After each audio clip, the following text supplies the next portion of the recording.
This building was originally a laundry house, and it was at a home on 4800 South, and when the family decided to tear it down, they donated it to the museum.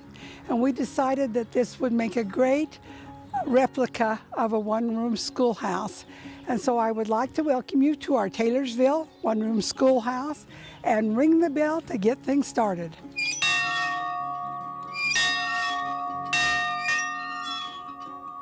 School is officially open.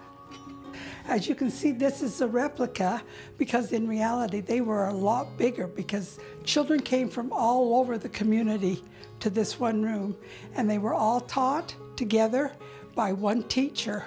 The teacher would teach all the different subjects, and so it made it a very interesting room. Our teacher today is Miss Webster, and Miss Webster was really a teacher in the original Plymouth Schoolhouse.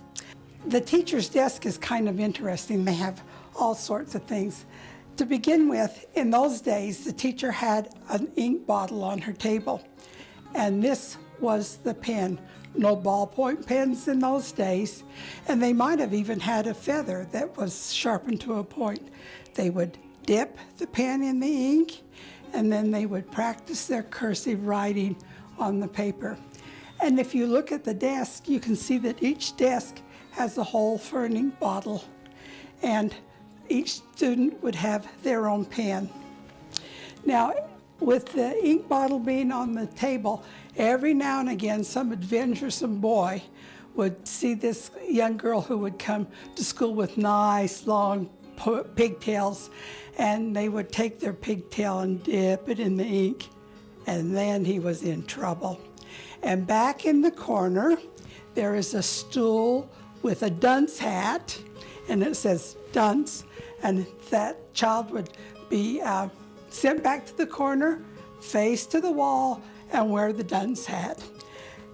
Now, in those days, teachers were allowed to spank children, and so this was always on the teacher's desk, and it became known as the Board of Education. Over in the corner by the dunce hat, we have a set of rules for the children and what their punishment was if they did certain things.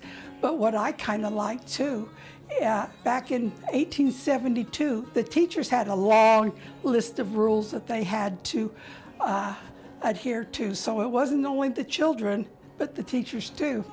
Over in this corner, we have the stove, and it was a wooden stove. The teacher would have to come in the first thing in the morning and start a fire and to get the room warm. And up above, you can see a bottle of water up at the top. That was their fire extinguisher, and if they had a fire, they would break that, and it would all the water would come down on the fire.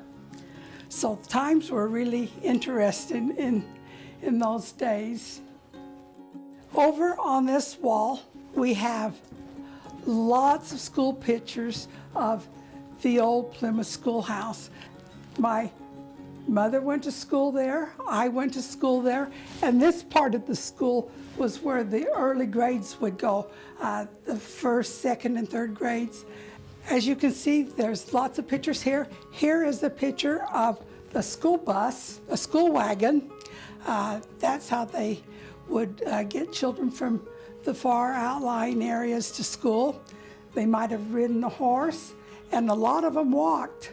So it was a big deal to come and get an education in those days. We didn't have a school bus that stopped in front of our house and we could jump into that was all nice and warm. The Plymouth School always had a history for music department, and they had a teacher there that was there for many, many years and taught many generations of children how to play musical instruments, and his name was Mr. Jepson. But here we have a drum major hat and some uniform, baton, the white costume here with the purple trim. That's what the twirl the baton would wear and march down the street and perform. There's also a ring in here with the school emblem and a picture at the very back with a school band.